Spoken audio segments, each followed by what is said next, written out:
Coming up on this episode of The Social Hour, we're talking Twitter music, we're talking feline internet stars, we're talking really deranged sorority emails, we're also talking LinkedIn and Instagram and Facebook and YouTube too. All that and more next. Netcasts you love. From people you trust. This is Twit. Audio bandwidth provided by the new Winamp for Android, featuring wireless sync and one-click iTunes import. Now with free daily music downloads and full-length CD listening parties. Download it for free at winamp.com/Android. Bandwidth for the Social Hour is brought to you by CacheFly at CACHEFLY.com. This is The Social Hour with Sarah Lane and guest host Lamarr WILSON. Episode 107, recorded April 19th, 2013. This episode of The Social Hour is brought to you by TEKSERVE. TEKSERVE assists U.S. businesses of all sizes with their technology needs, including Apple, Avid, Adobe, and HP solutions. Visit tekserve.com/TSH and receive a complimentary iPad deployment assessment. And by social media solutions from SAP. If you're a social media manager at a large enterprise, gain insight and engage in social media with social media solutions from SAP to improve your customer service and support experience. Take a guided tour at sap.com/twit. And by Shutterstock.com. With over 900,000 high-quality video clips, Shutterstock helps you take your creative projects to the next level. For 30% off your new account, go to Shutterstock.com and use the offer code SOCIALHOUR4. Hello, everybody, and welcome to another fun-filled episode of The Social Hour. It's episode 107. I'm Sarah Lane, and usually Amber McCarthy is joining me from Toronto in her satellite office for Twit, but she is actually in transit today. But don't worry, you're not just stuck with me. I'm not going to talk to myself for an hour because I have none other than Lamarr WILSON joining me as a guest host today. Well, hello. Well, hello, and I guess I can call you also a host of Twit, Lamarr.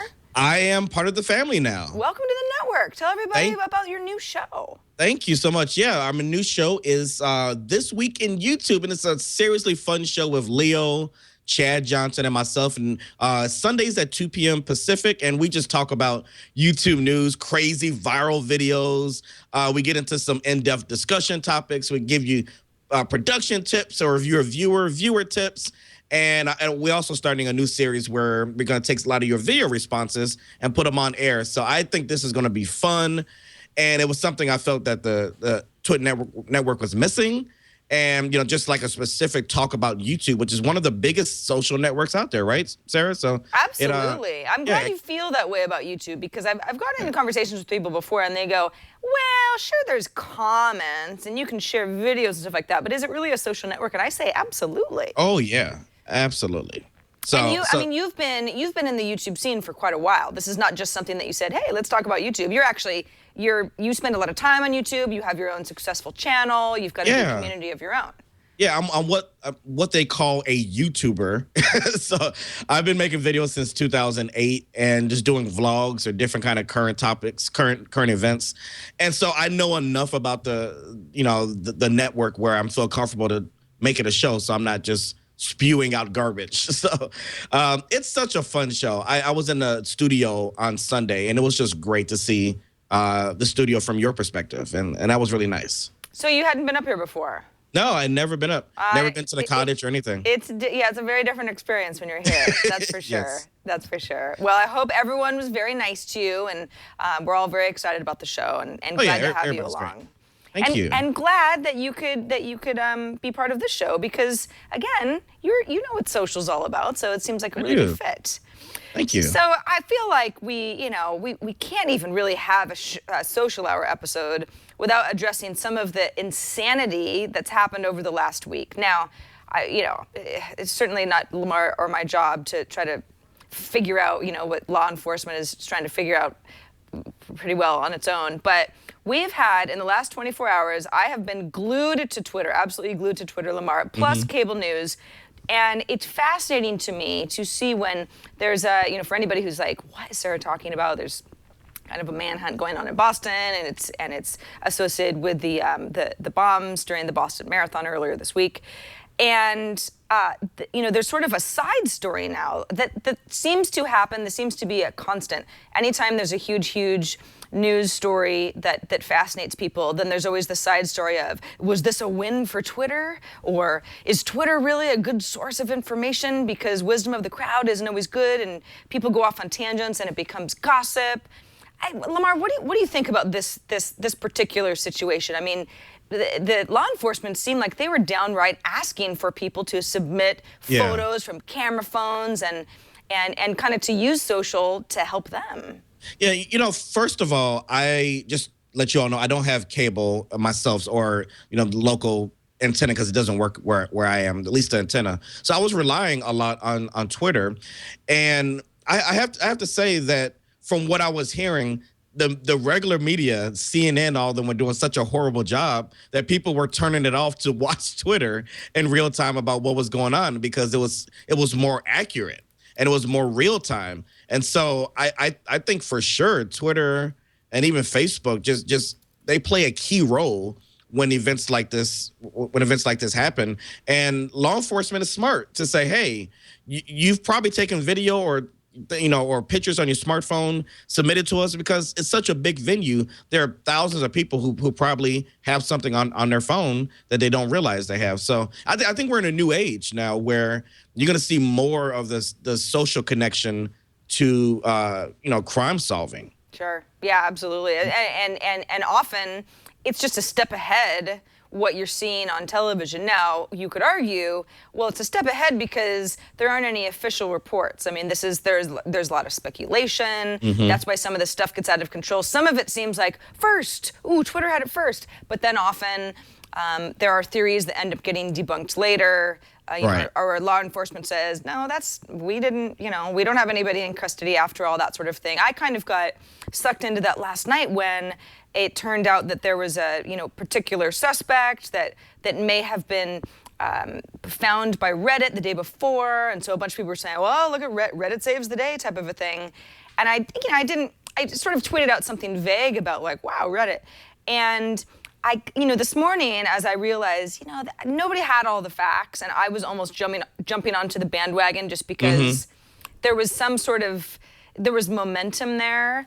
And somebody else, I think it was Matt Honan on Twitter, had said something like, what do you do in a situation like this where you haven't said something offensive necessarily, but you may have passed along information in a form of a retweet or something like that ends up being something that you wish you could take back, but you don't want to delete it because that's sort of a weird faux pas too. Like, then you break this form of communication that may have been passed on to other people. Where do you stand on that? I have been a chronic deleter before, but with news, I've never thought about that. That's an interesting point because you are breaking the chain if people have retweeted your post. So it may be better, if you're a journalist or someone who has information, leave it up and post a clarification afterwards to just say, hey, this information was coming in fast. I apologize. Here's the real deal. I think that's the only way to do it because you don't know the facts and you're just trying to. I think people are just trying to participate. We sit here home, we're helpless, we want to find some way to contribute, and so I get that. That's the human spirit. We want to feel like we're part of something. So I think there's nothing wrong with that. But if you see that you're wrong, clarify with your audience so that you're not in a bad light for the next incident. Yeah, exactly. Well, speaking of Twitter, there is some kind of fun Twitter news. In fact, quite a bit of Twitter news this week. Yes. We got to start with Twitter Music. Twitter Music launched yesterday. We talked about it on TNT. The guys and I had some time before the show to play around with it a little bit and get our first impressions. Lamarr, I have no idea where you are as far as your music taste or how social you like your music to be, but I'm pretty social. I have an Rdio account, which taps into Twitter Music nicely. Mm-hmm. That means if I want to play a song or track from something that has surfaced on Twitter Music, which is, by the way, an iOS app or a web experience. They say that Android is coming soon. I can listen to the entire track. This goes for Spotify subscribers as well, if you're a premium subscriber. Otherwise, if you don't have either an RDO or a Spotify account, you will hear clips from iTunes, which aren't full songs. And I like it. I have to say, I don't know how much I've been wanting a music app from Twitter, Lamarr, because I've already got this RDO subscription, and they have a really nice app too. But I think that it's pretty good discovery for new artists, and I'm probably going to learn a lot more about the people that I follow for non-musical reasons, what their musical tastes are. Yeah, I have a hard time with this one because I'm traditionally not social with my music. Like my Spotify is not connected to my Facebook. I got in just in time to get a regular account before they forced you to hook it up. I don't, there's some stuff I listen to that people might, laugh at. I have lots of different tastes, and I'm not sure I care about what my friends are listening to. I've never really, I know music is social, but I've never really gone to my friends and say, hey, what are you listening to? Maybe I could listen to that. I tend to look at charts, or I listen to the Spotify radio, and I get discovery that way. That being said, this may not be for me, but it's a really good idea. Even just the previews, a friend of yours is listening to something, you get to preview it, and this could just mean better sales for these artists or better follows, because I was reading one article that said that this is really going to boost up the follow count of all of these artists, because it's very easy to follow them by just clicking a button. Right. The one thing I didn't, I guess, like about it is that if you go to, an individual page like mine, it's only 3 artists that are on there.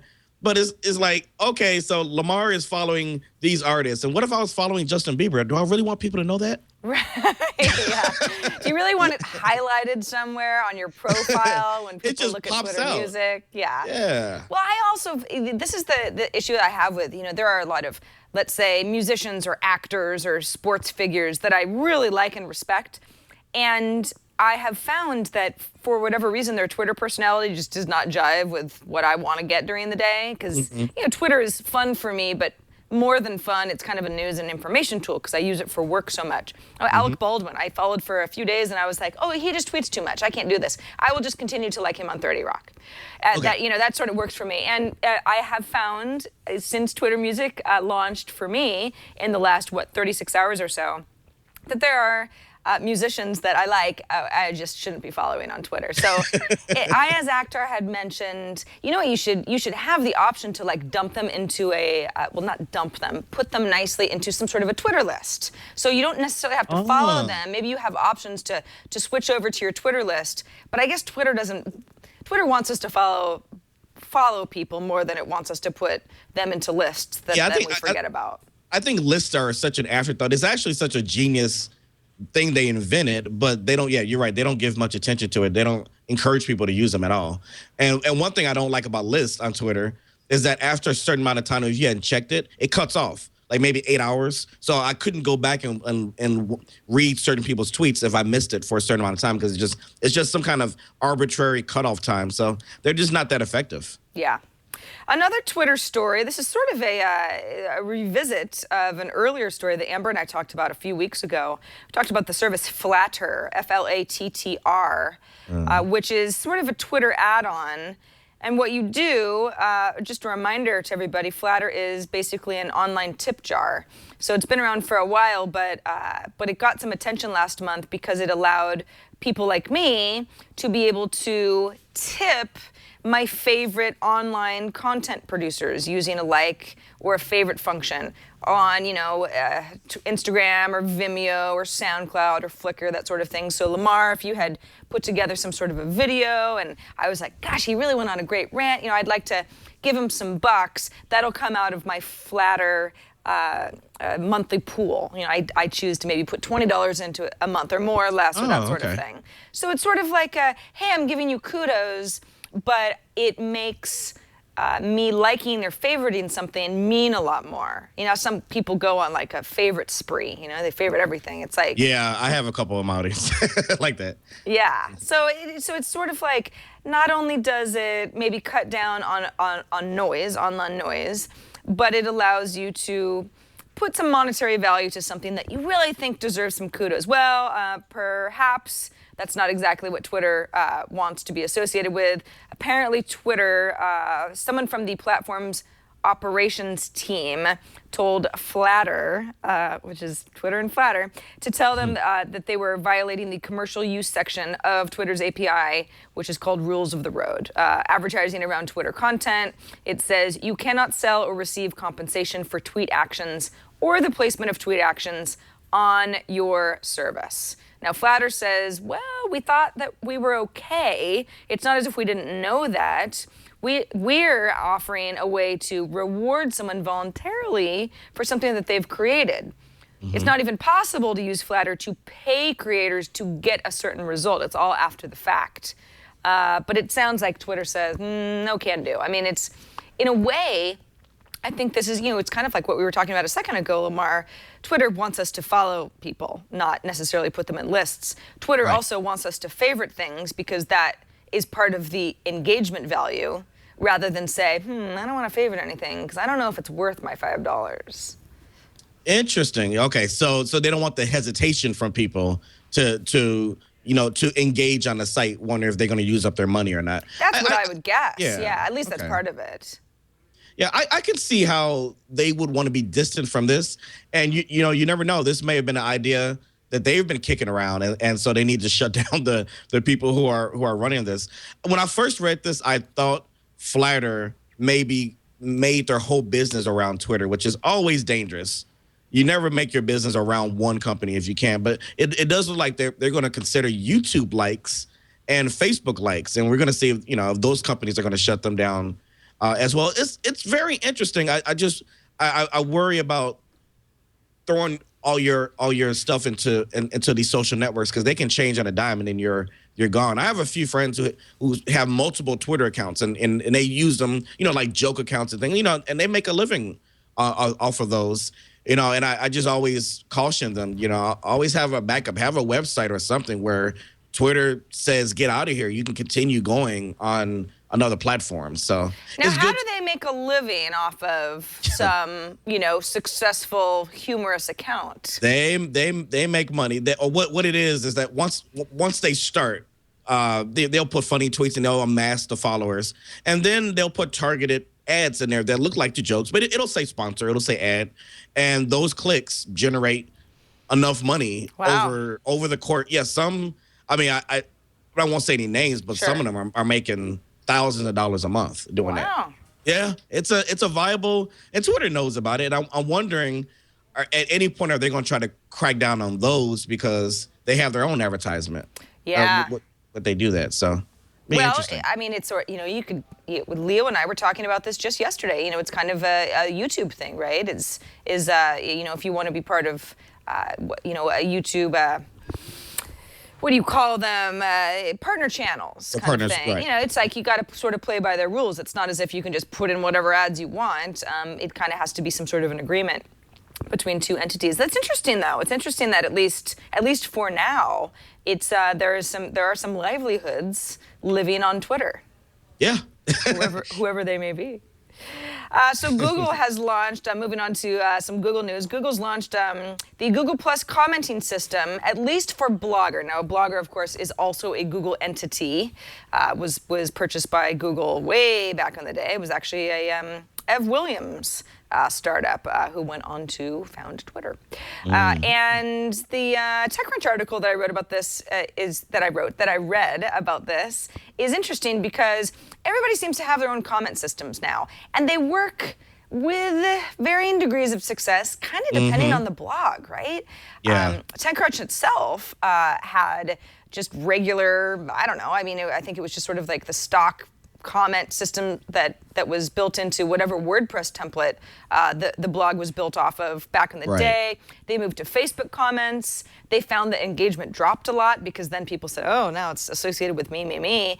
And now they couldn't comment crazily like they like they wanted to. Yeah. Now they've moved over to Livefire, which is a little bit more of a there's still some matching an actual profile with a person, but it's a way to be able to comment around the web a little bit more efficiently. But this is something that Google has done with YouTube as well. Lamarr, YouTube comments are notoriously awful. I hear probably at least a few times a week someone very intelligent saying, you know what? If Google was smart, they would just shut down YouTube comments. It does not help anybody. But then, it is engagement. Do you think that, the Google Plus commenting system, we're going to see it all over the web? Yeah. I mean, Google is not going anywhere. And this is going to be added. I have some problems with the Facebook comments and Google Plus comments and all of these social media. It kind of goes back to what I was saying. If you put your eggs in that basket and that basket gets emptied or they stop doing it, what do? But then again, you can say the same thing for Discuss or for WordPress or for anything. Anything can go down. So and thinking about YouTube, it's funny that the comments are awful. There are a lot of great ones, but yeah, in general, the comments are awful. But YouTube is doing the same thing that they're doing here, just slower, because that audience has to be trained very slowly. They just started putting your profile picture next to next to your comment. They're starting to kind of urge people to use their real names, and eventually it's going to be permanent. So they're moving to the same thing where, hey, if you say something crappy, it's associated with your Google Plus account. People will know who you are. Sure. So I think that's the future.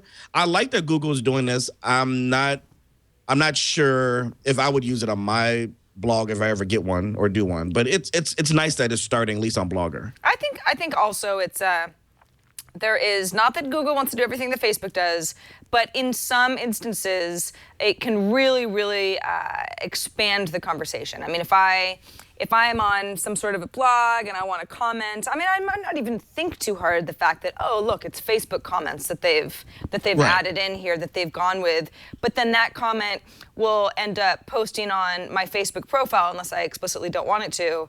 And that conversation can sort of take off with my Facebook friends who may not have read the original article otherwise. Yeah. So I think Google wants the same for Google Plus. Yeah. If I have to choose right now, I would definitely use the Facebook one because just so many more people. And just what you said, sometimes I'll make a comment on an article that's related to my audience, and I put it public so they can see it. And then you're right, it takes off to another discussion on my end. So if Google can manage to do something like that, the problem is it's just not enough active people using it that would make a huge difference right now. Maybe these comments will force people to start using their Google Plus account, and that'll be good for Google. Yeah, or at least remember, hey, there's a community over here of a lot of people who are talking. I don't use my Google Plus account nearly enough, and I think it's a great tool. It's getting better all the time. It's one of these things. I've been dragging my feet about it, and maybe this is going to help. I guess remind people like me that there is some great engagement opportunities there as well. Especially, I mean, you as a YouTube person, it's all kind of the same. Google wants you to be. Well, I got a Google Plus account where you have certain conversations, and I'm embedding my YouTube videos there. And in a perfect world, you are absolutely their target user. Yeah, it's hard to juggle so many, at least for me. For the kids, no. But for me, it's hard for me to juggle so many social networks. I almost have to just choose which ones to pour my resources in because I only have so much time throughout the day, and I do daily videos, at least this month. And so, right now, my Google Plus with 1.3 million people that I have in my circle, who circled me, it's not doing nearly enough than what my 14,000 people on Facebook are doing. So I have to go where my audience is. My core audience is on Facebook. Yeah. And so I have to pour my energy there. Although I still like and respect Google Plus. It's for me, it's not the audience that I need right now or that I use. That doesn't make sense. I don't use my audience. Vapor users. I'm the same way. I don't have as many people who've put me in circles as you, but it's a big number, and I don't get much engagement at all on Google Plus, and I think that's we're looking for reinforcement, right? I mean, positive reinforcement is great, criticism is fine too, but it's like I just want to know that is anybody out there? So there are only so many hours in the day. I feel your pain there. Yes. All right, let's move on. Best wishes to you, Google. Quick reminder, we record the Social Hour live Fridays at 4 p.m. Eastern, 1 p.m. Pacific, or thereabouts. We're right after This Week in Law. It's a fun show to come out of. Our website is twit.tv/TSH. That's where you can catch up on all of the episodes that we've done in the past. Maybe you missed one here or there. Maybe you're like, hey, I remember they talked about that one service, and gosh, I don't remember. It had sort of a funny startup name. What was that? We try to put all of our links down in our show notes of each episode page to make it as easy as possible for you to feel like you are just riding along with us. Yeah, see, last week we had a ton of links. Amber and I had quite a packed show. In fact, we were remarking that it was a especially crazy week for social last week, and I think this week really takes the cake, actually. This week is a little bit crazier, so I don't know, maybe we'll have a lot of links in our episode page for this week as well. All right, Lamarr, sit tight for a second. Let's take a moment to thank TEKSERVE. They're our first sponsor of this episode of the Social Hour, and we'd love to have them because it's TEKSERVE, pardon me, is such a great service. It's New York's premier authorized Apple reseller and technology provider, and is serving professionals at a variety of levels, customers, individual customers, to Fortune 100 companies. And you might say, okay, well, all right, well, what does that mean? What do they do? They carry a range of Apple products like iPhones, iPads, MacBooks, particular accessories. They've got partnership with vendors that have creative solutions from Avid or Adobe throughout the U.S. So let's just say that you've got a business. Maybe it's a small business, maybe it's a mid-range business, and you would like to incorporate, some sort of like an iPad solution, right? Maybe you've been to a restaurant and everything's run on iPads, and oh, that's so cool. And maybe you've got a great idea like that. The Delta terminal at LaGuardia Airport, or Minneapolis or Toronto.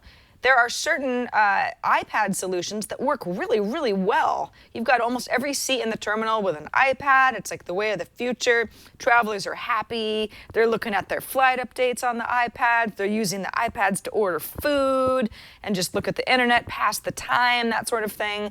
In the Delta terminal, just this past year, over 1.5 million visitors used these iPads. So TEKSERVE knows this is a solution that makes people really, really happy. And Delta came to TEKSERVE to say, all right, this is our idea.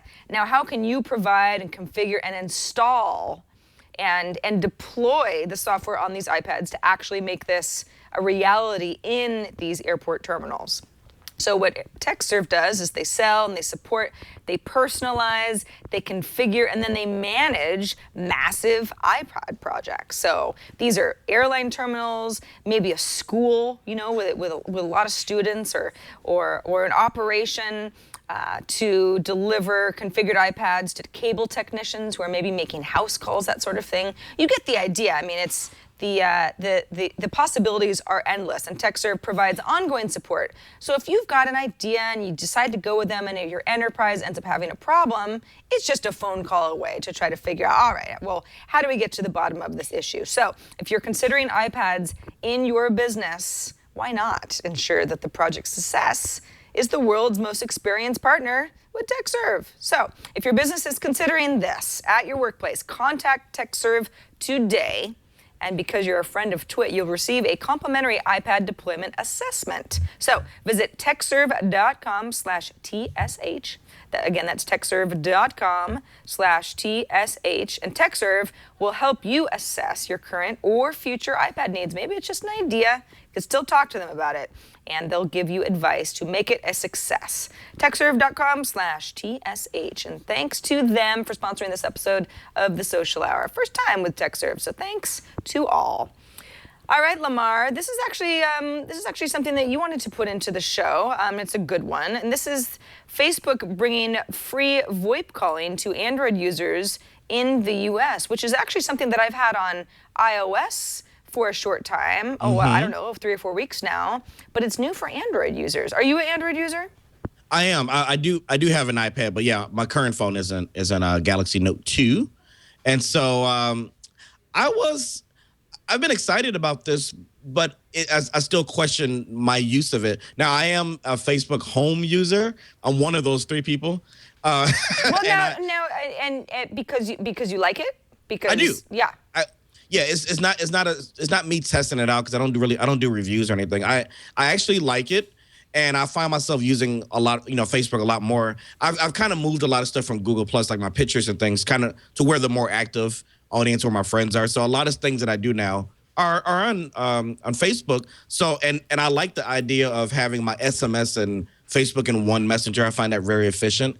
So I saw this, and it just came available, and I'm wondering, would I click to call someone from there versus just going to my, just going to the phone app and calling them from there? What would I use Facebook service? Because with most of these plans out there now, at least the plan I have, the minutes just come with it, whether you like it or not. Right. You can't really just get a data only plan.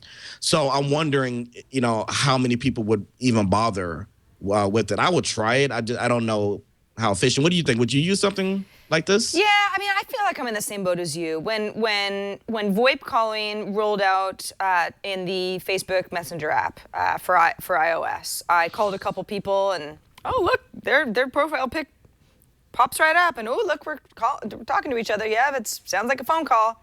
And I really haven't gone back to it because it's such a radical solution that's solving some problem that I have. The problem I have is I don't really like talking on the phone all that much. So I'm probably not really, VoIP calling that's fine and good.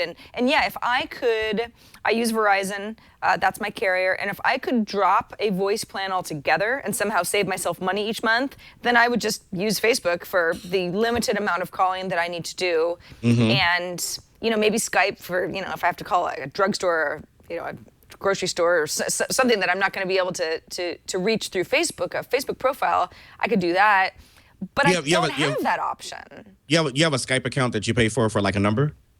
It's cool. you can add currency to it. Oh, that's right. And call a landline every so often, if you need to. Cool. But I can't actually get rid of a voice plan on Verizon anyway, so I just have the lowest plan available to me. And I just do my best not to yap on the phone too much, which isn't too hard. Yeah, I have their unlimited plan because somehow my phone and my iPad, it's this combo data plan that they have where you share your data. And I think the unlimited just came with it because I was paying the same that I was paying before, so I switched to it.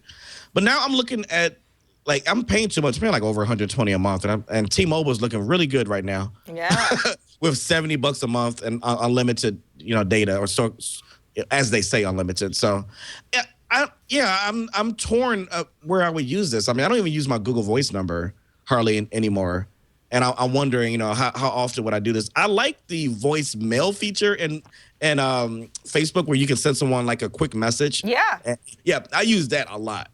But I'm wondering, would I call their number? And I just haven't decided yet if that's going to be a thing. Yeah, I think it's a combination of probably Facebook saying this is easy. It doesn't really. It's just free VoIP, and who's really calling each other much more these days? It's certainly not the foundation of what Facebook is. So why not just give people one more reason to use the Facebook experience? But at the same time, then we discussed this at TNT this morning. It's like, well, is it designed to be able to have, big data robots crunching our conversations, not to spy on us, but to be able to deliver targeted ads to us? If you and I have a conversation about giraffes, eventually am I going to see some sort of an ad on the right-hand rail for an African safari? I actually would hope so if we were talking about giraffes. It's sort of what does Facebook get out of this? They're not going to offer a feature just to be nice. There's got to be something, right?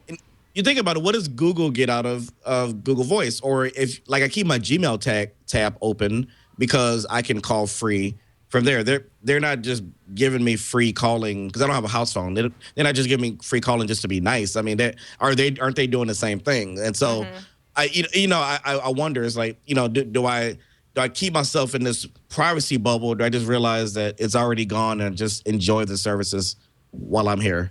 That's That's a good attitude. Yeah. Hey, it's cool now. Let's just enjoy it. Yeah, We got it. If you're not doing anything wrong, you have nothing to worry about. Remember that one? Yeah. Oh yeah. No, this is all very familiar to me. I feel like I have this conversation, and it's not cutter. It's sometimes I sort of do feel that way. I'm like, you really want to listen to my conversations? Because they're mostly about like, hey, let's meet each other in 10 minutes on the corner type of a thing. It's not, there's nothing very interesting going on, but yeah, I don't like the idea of humans listening in on what I'm doing. Yeah. But I don't know how much I care about getting targeted ads based on what I may or may not have said. It just, targeted ads don't always work either. So there's that. Very true. All right, let's move on to a couple spotlights. We've got sound tracking, which is an app that I follow pretty closely. We've talked about it in the past before. In fact, we've had Steve Jang, who's the creator of sound tracking, on the Social Hour, talking to Amber and I in the past. Sound tracking and Instagram have now teamed up. This is the latest version of sound tracking, and I thought, okay, well, what does that mean? Because the whole idea of sound tracking is you tell people what you're listening to. That's either a music ID, kind of a Shazam-like thing. Maybe you're at a concert or you're at a coffee shop and you like the music, and so it can scan what it hears and pull up a song ID. Or you can just search for a song maybe that you've heard recently, or you just, for whatever reason, your ID service isn't working, or maybe it's something that you're actually listening to that's a music file in your iPod app on iOS, at least iOS for me. So what does Instagram have to do with it? Well, I actually went ahead and, Jason, I don't know if you've got my screen handy, but I was listening to a song. It's called Safe and Sound by Capital Cities in sound tracking. Okay, so I went, all right, well, okay, let's send it over to Instagram. So I chose a photo. I took a picture of the kombucha I was drinking at the time, and I sent it over to Instagram. But here's the problem I have with it is it's just a static photo that says Safe and Sound Capital Cities sound tracking. I mean, I know what that means because I put it together, but that's somewhat hard to understand if you don't know what sound tracking is, if you don't know that Capital Cities is a band. The image has nothing to do with the music, and there's no link back to listen to a snippet of the song.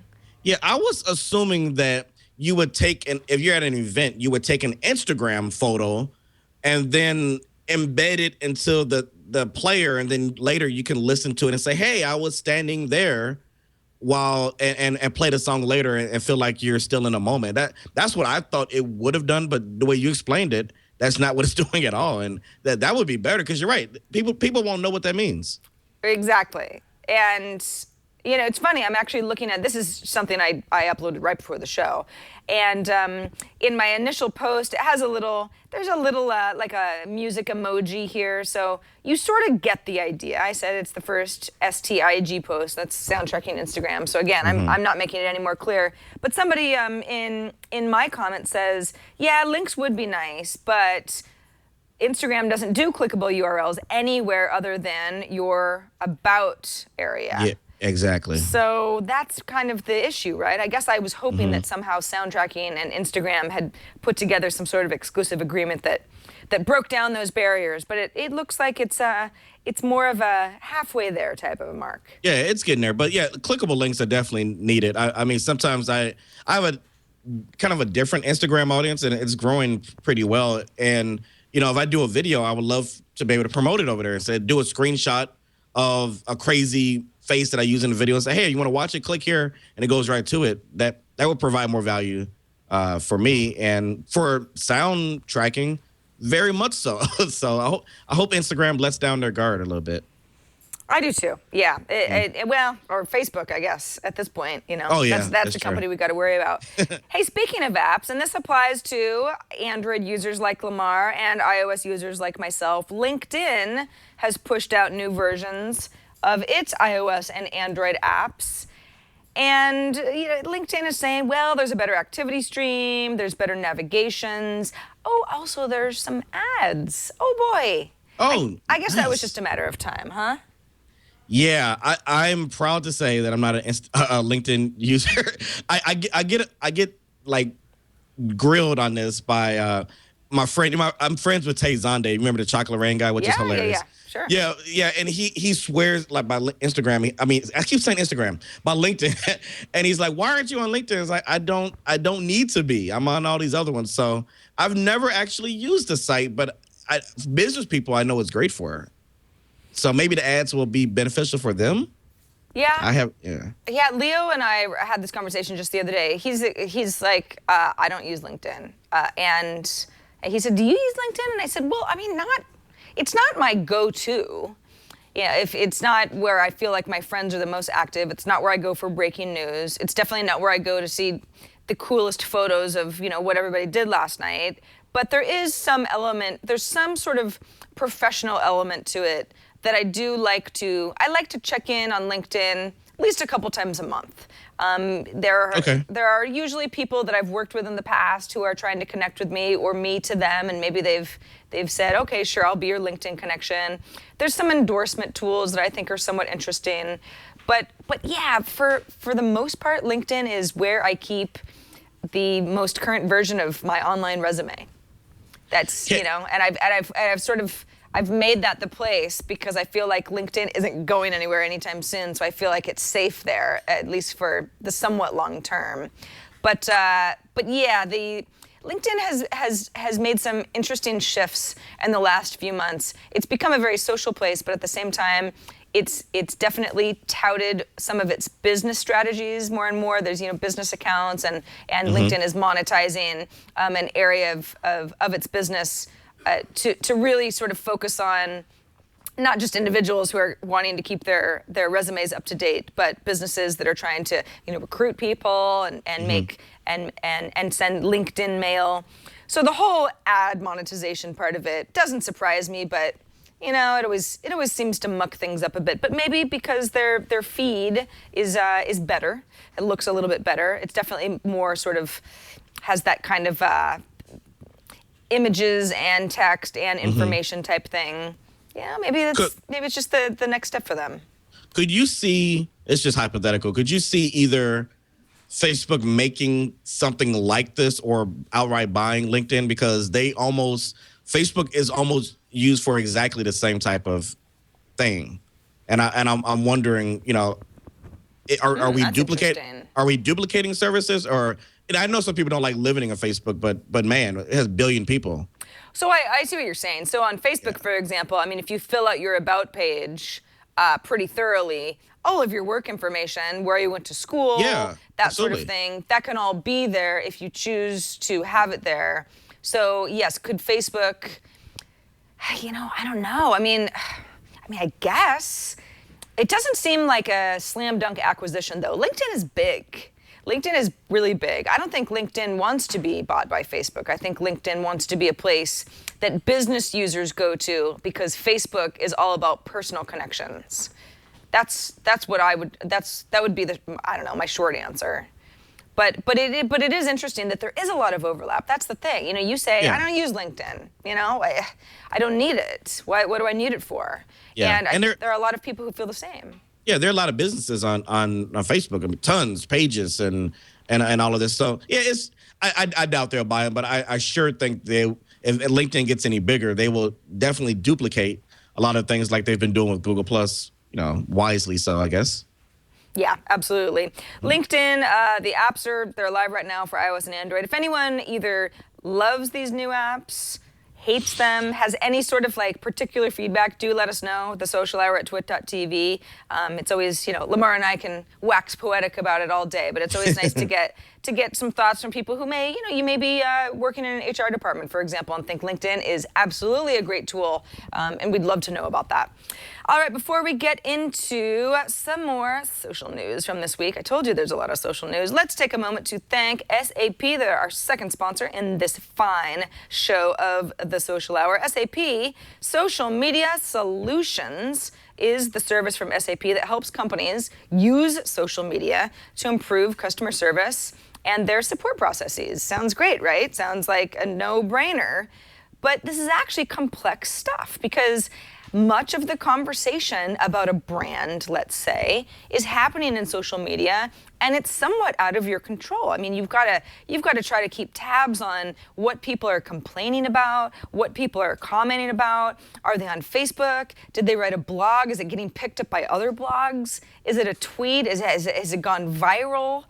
And people, if you work in social media, especially at a large enterprise, this is challenging. I mean, you can spend your waking hours online, and it's hard to stay on top of the conversation. That is why social media solutions from SAP is such a good solution indeed. Large enterprises can listen and engage with social media in a systematic way. This is big data at work here. There's two components. There's a listening component, which basically captures conversations that are happening all over the web, helps you build better products by incorporating real-time customer feedback into your efforts, uses natural language processing to basically pull in information and know sort of the nuances of the way that people talk.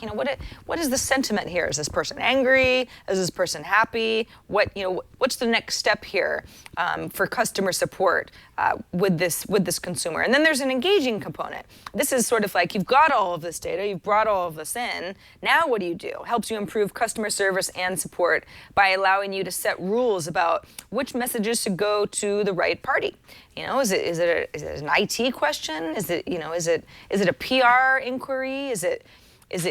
What is it? Is it head of communications needs to see this? This all just depends on how your business is put together.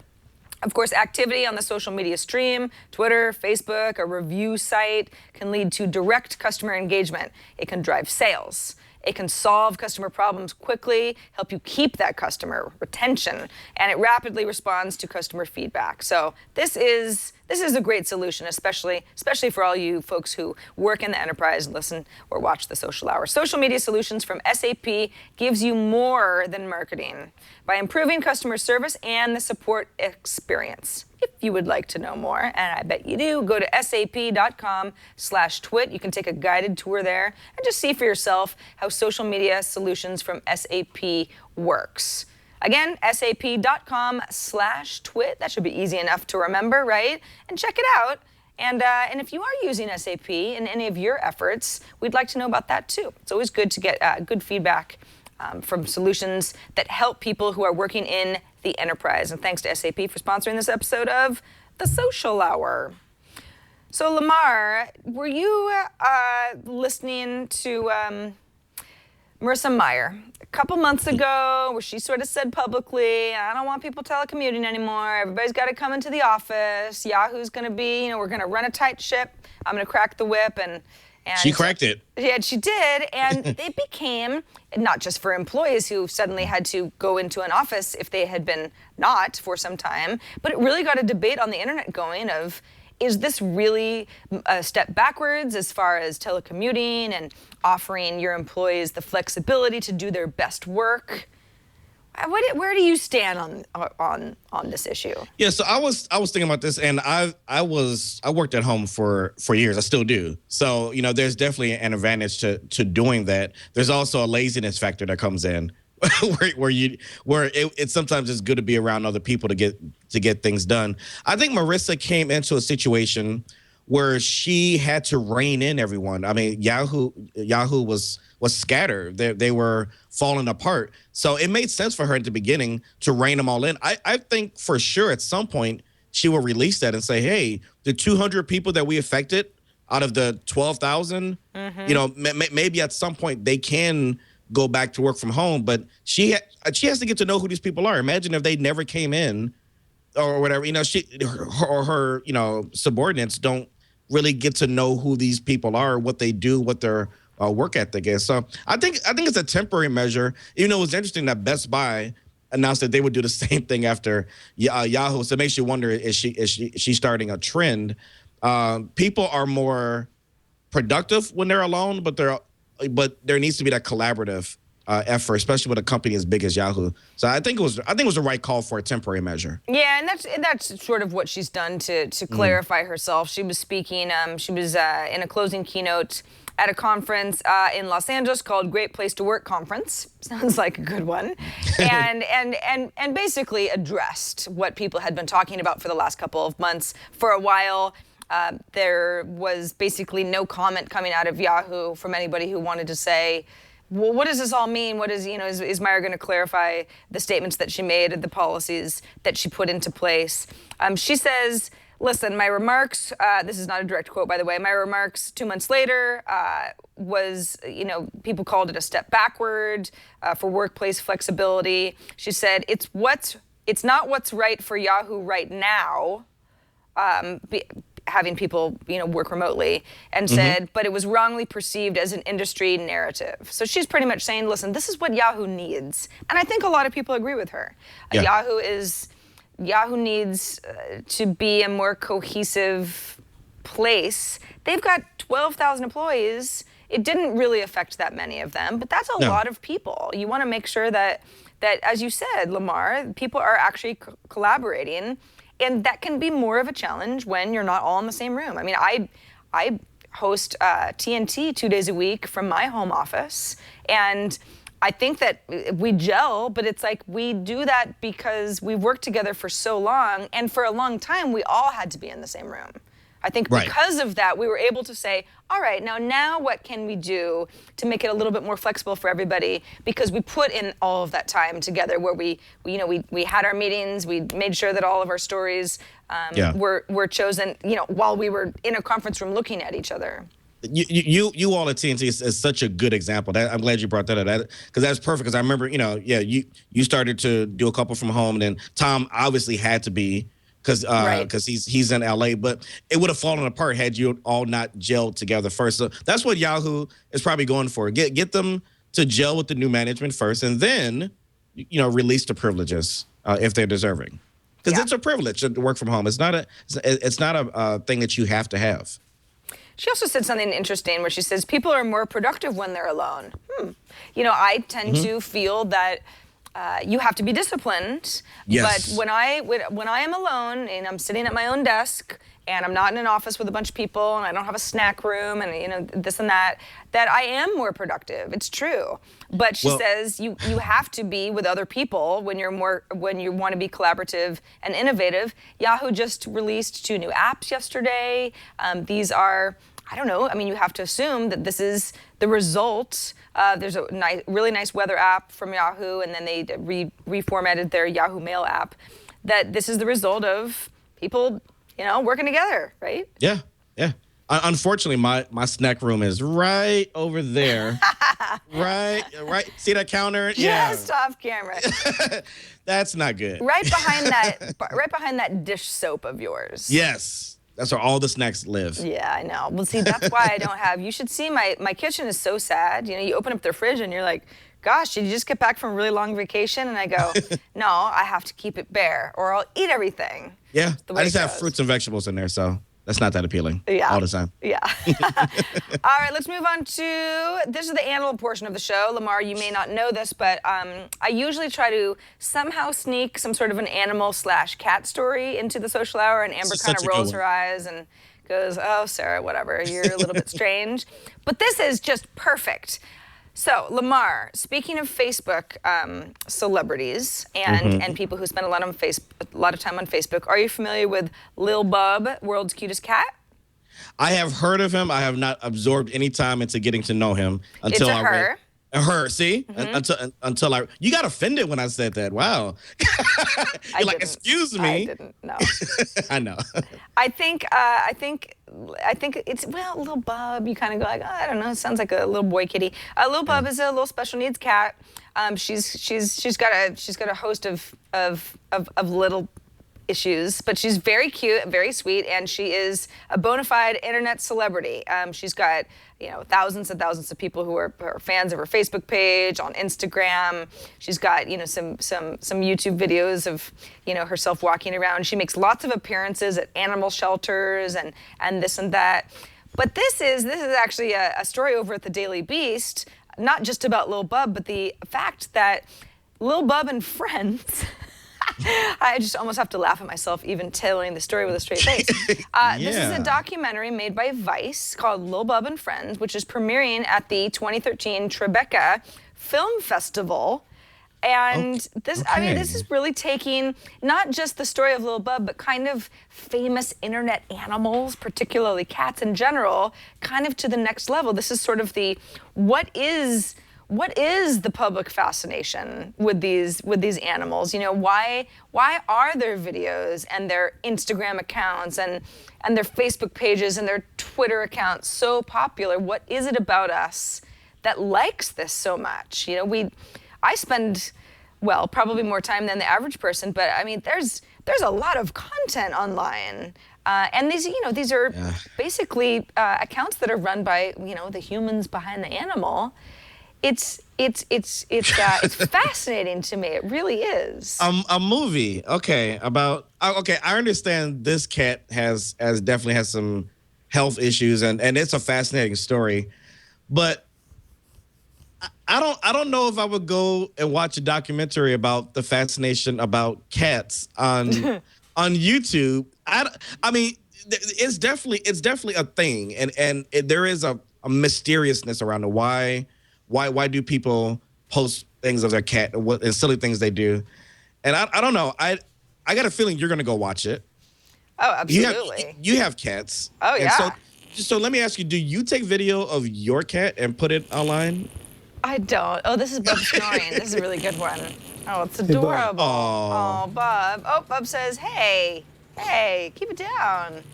I know what you're doing. Lamarr, no. This is not, I'm not on this level.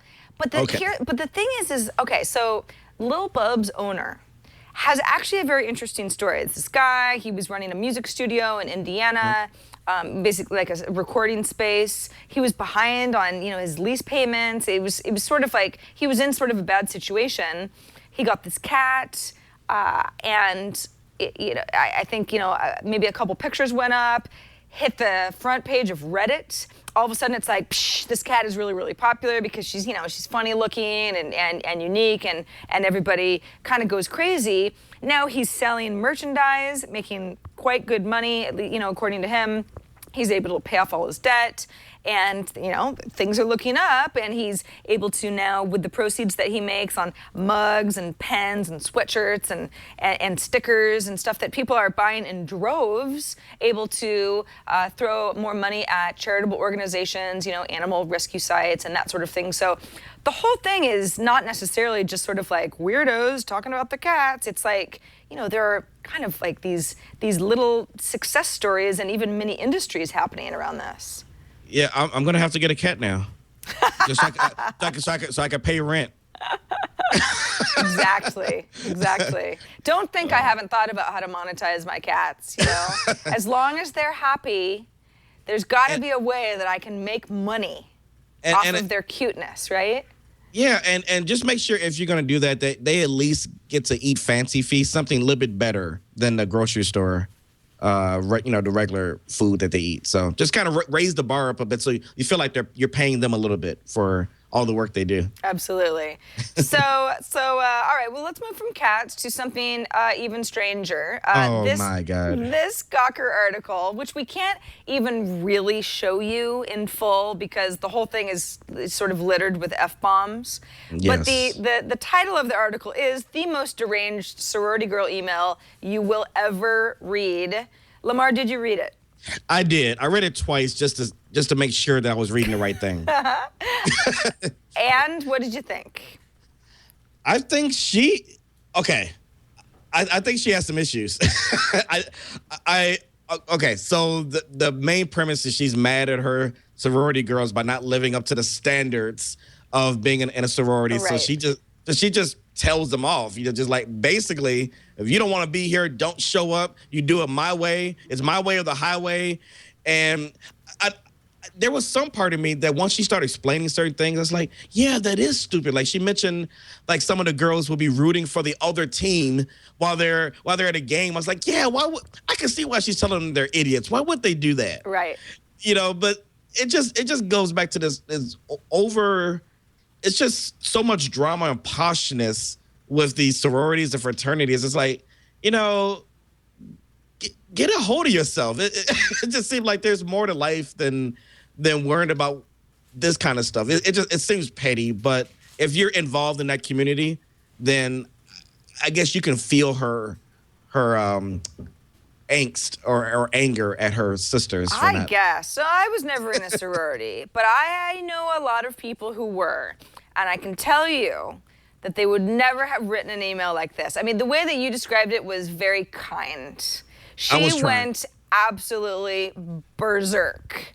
And I think that's even kind. Now, the reason we're even talking about this is because, of course, it made the rounds. This is, you know, I feel like half the people I follow on Twitter shared this link yesterday, myself included. And, you know, it's hysterical, but it's extremely inappropriate. And you go like, geez, this is a terrible person. You know, she's really, really giving it to these poor sorority girls. But, you know, not only, you know, people saying like, somebody's got to find her. What's her name? You know, we got to... She's you know, comic gold, or we've you know, you got to figure out, like, can she do stuff on camera? She's going to be the next YouTube star type of a thing. Somebody found what supposedly was her Twitter account, and I think, you know, the BuzzFeed article stripped out her name, you know, just to keep things private. But her sorority. This was some email that, you know, had been forwarded to Gawker somehow from somebody on the inside. Somebody from, you know, a spokeswoman from the sorority chapter had written to Gawker and said, you know, we'd really, really appreciate it if you'd leave the sorority name out of this. And, you know, this just, whatever this was not representative of anything that we stand for. And so just goes back to that whole, if you do something and it's not, you know, if it's not just you and me speaking in a room and there are no recording devices, then you kind of have to assume that it could be, you might as well be talking to the whole world, which is what she ended up doing.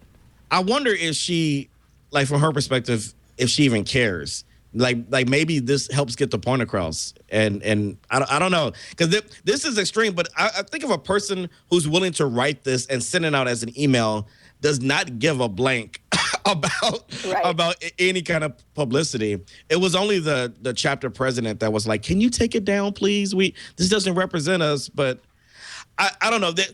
There's always that part, and maybe that's that man macho-ness, but there's always that part that roots for someone like this for standing up and saying, yeah, you all are idiots. But at the same time, she went too far. Like, if any of these girls had any self-destructive properties or any self-esteem issues, you know where I'm going with this. That could be bad. Sure.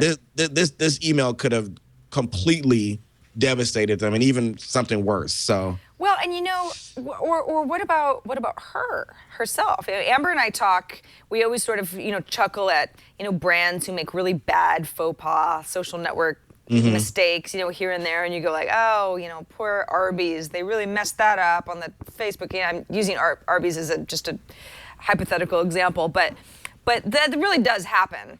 But when it's an individual, I mean, eventually someone's going to figure out what her name is if they don't already. I don't know. I kind of stopped caring about this, you know, after I read the article. But is she going to have a problem getting a job in a couple of years? But she's in college now. Everything seems like, hey, you do whatever you want. Who cares? You know, who gives a hoot?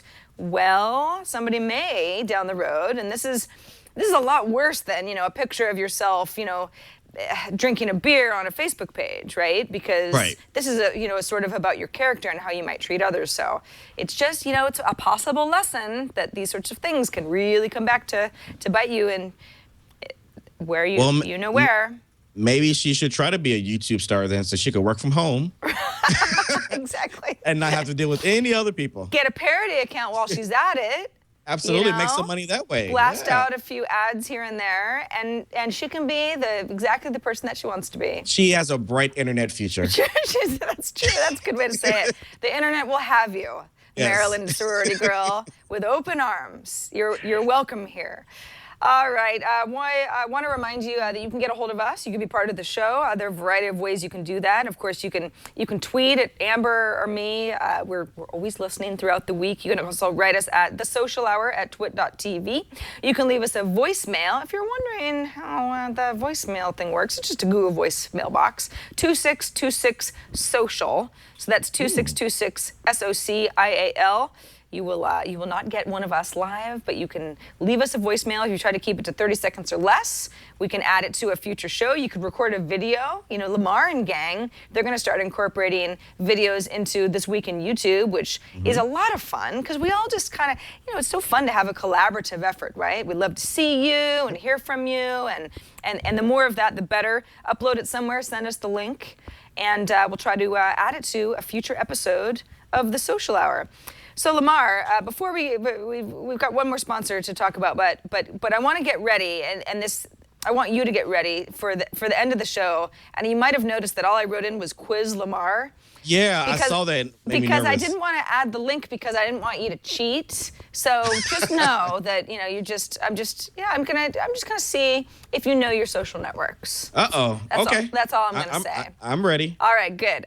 Before that, let's take a moment to thank our third sponsor, Shutterstock. Last but definitely not least, this episode of the Social Hour is brought to you by Shutterstock.com, and this is the place to find the perfect image or video for your next creative project. You know, people like Lamarr are putting together videos all the time, and every once in a while you might just need something like, you need a beautiful sunset, or maybe a stream, you know, with trees blowing and the breeze and that sort of thing. I mean, you just type in sunset as a keyword, and it's like, wow, look at all of the stuff you've got to choose from. You can choose from, even on the video side, you know, these are images, but 900,000 high-quality stock video clips, 2D or 3D even, animation and motion graphics. They've got clips that are a variety of digital formats. Most come in HD, so you don't have to worry about that.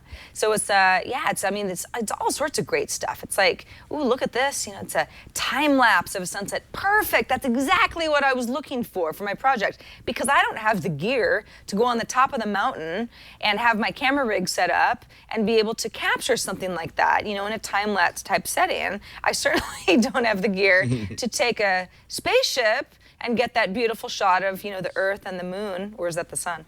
And you get the idea. They've got a ton of video clips. I mean, really creative, really high quality stuff.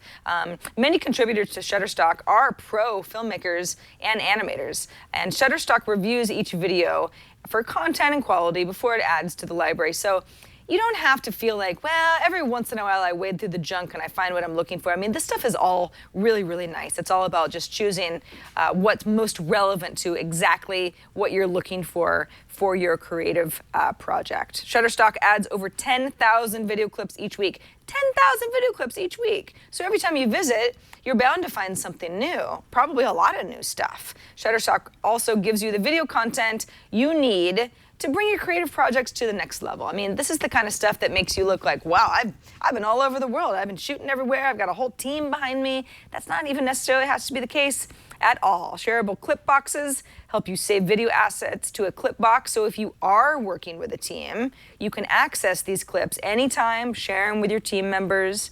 So it's, you know, it's kind of like the little Shutterstock cloud service. And they also have a big image library of photos and vectors and icons and infographic templates for all your creative needs. Flexible pricing too. So depending on what you're looking for, you can choose between individual clips and video packs. You can download clips in HD, you can buy standard def, web formats. It really is all about exactly what you're looking for. So you can try Shutterstock today for signing up for a free account. What's nice is you don't actually have to plunk down a credit card. You just start an account, you start using Shutterstock to help imagine what your next project is going to look like, and then you save those video selections you find to your clip box. Once you want to purchase, because you like it so much, use the offer code SOCIALHOUR4. So that's Social Hour and then the number 4, all one word. And new accounts will receive 30% off any package. That's our little present from us to you. That's Shutterstock.com. And for 30% off new accounts, use the offer code SOCIALHOUR4.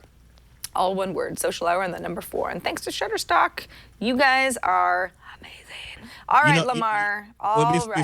Before you start, I just want to say those Shutterstock ads are starting to wear me down. Oh, really? I may end up getting an account now because I saw so many clips that you were showing.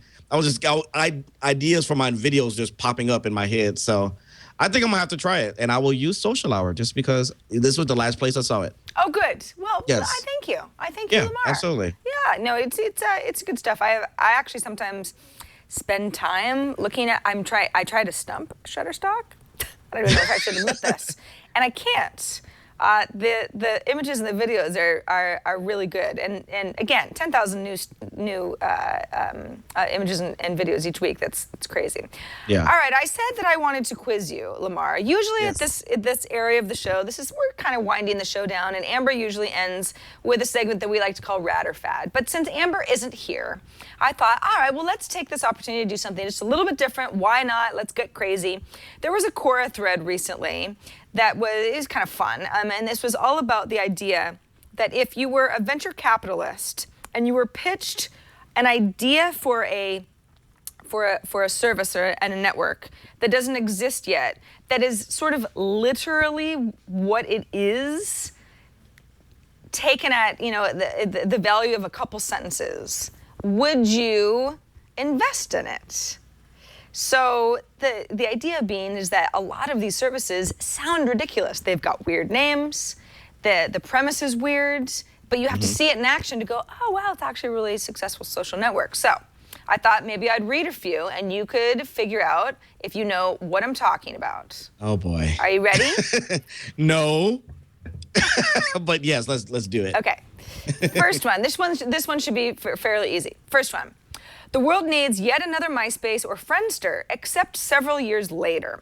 We'll only open it up to a few thousand overworked antisocial Ivy Leaguers. Everyone else will then join since Harvard students are so cool. It's Facebook. It's Facebook. Yeah, Yes. see? It's not All that right. hard. Okay, it's about to be though. You're warming me up. Well, I'm warming you up. That's true. It's true. All right, here's another. This is another softball. We're building the world's 20th search engine at a time when most of the others have been abandoned as being commoditized money losers. We'll strip out all of the ad-supported news and portal features so you won't be distracted from using the free search stuff. Oh man. This is a search service. Is it Ask or Ask G? No. It's sort of after some of that. It's a pretty big one. Okay, I'm trying not to look at the chat room and cheat. So I'm Well, they don't know either, unless they're looking at the same Quora thread I am. Is it Bing? It's Google. No, wait, no, it's no. It they is. use ads. It's Google. What? Well, this is, again, remember, this is at the beginning, Oh. right? This is how it all starts. Oh, right? see, okay. Oh my God. Okay. All right, this is an easy one. How about a professional social network aimed at busy 30 and 40-somethings? They'll use it once every 5 years when they go job searching. We talked about this one. LinkedIn. Yeah, that's LinkedIn. Very good, very good. So you're getting the hang of it. All right, a couple more. Okay. This one is, it's like email, SMS, or RSS, except it does a lot less. It'll be used mostly by geeks at first, followed by Britney Spears and Charlie Sheen. Google Plus. No. But it's like email, SMS. Or RSS, except it does a lot less. Oh, it was Twitter then. It's Twitter. It's Okay. Twitter. It's That was Twitter. pouncing So on you're Google overthinking this. I am overthinking. Okay, a couple more. This one definitely didn't start as a social network, but it is now. People will use their insecure AOL and Yahoo email addresses to pay each other real money, backed by a non-bank with a cute name run by 20-somethings.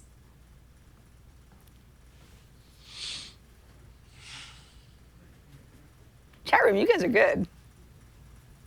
I was going to say that Square thing, but I'm thinking PayPal? PayPal. Ding, Okay. ding, ding, ding, ding. All right. Very good. And finally, this is the best one. And this one I actually, I was quizzing myself earlier and I couldn't figure it out, so I don't know. Uh-oh. This one, it's kind of a curveball. It will be ugly. It will be free, except for the hookers.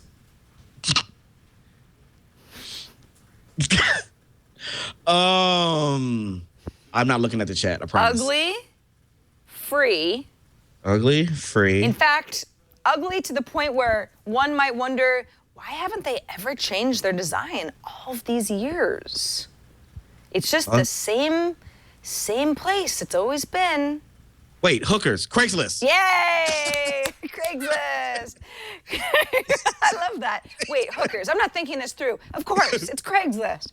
Very good, very good. This is the fun thread on Quora.com. They have quite a few in here. I got a kick out of it. We'll post the full link in our show notes for this episode 107, if you want to quiz some of your friends. That was fun. Lamarr, you did a smashing job. Oh, thank you so much. You love your social networks. It's very, very obvious. And also, you did such a bang up job filling in for Amber on this episode. We've come to the end of our hour. That was really fun. Thank you so much. Thanks for having me. You are great to work with. Well, I'm so glad to hear that. Especially, on your busy Friday afternoon. I know you could be doing all sorts of other things like napping or eating snacks or all of the above. Or, vlogging. Remember, the Social Hour is live Fridays at 4 p.m. Eastern, 1 p.m. Pacific. So if you can watch us live, it's great to have you. It's so fun to have everybody in chat. I'm motioning over to the chat window that I look at throughout the show.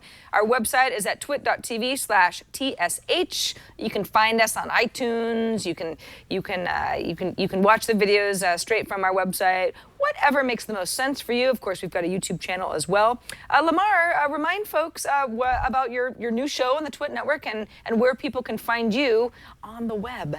All right. Well, our new show is This Week in YouTube is Leo Laporte, Chad Johnson, and myself. And it is every Sunday at 2 p.m. Pacific time. And again, we'd love for you to be in the live chat. And you can also download it on your favorite podcast player. We'd appreciate that. It covers a lot of YouTube news, and it's just fun. It's a fun, short 45, 50-minute show. Please definitely subscribe to that. I am also a YouTuber who's doing daily videos at least through April. And they're fun and crazy and lively and about my life. And they're just insane. And if you want some of that fun, that's at youtube.com/Lamarr Wilson. And one of my favorite social media sites is Twitter at Lamarr Wilson. That's Lamarr with 2 R's. I would love to see you all on there. Thanks so much. All right. Well, thank you so much for joining us, Lamarr, and thanks so much for everybody who watched and listened with us this week. Amber will be back next Friday. Until then, we'll see you online, and thanks for watching The Social Hour.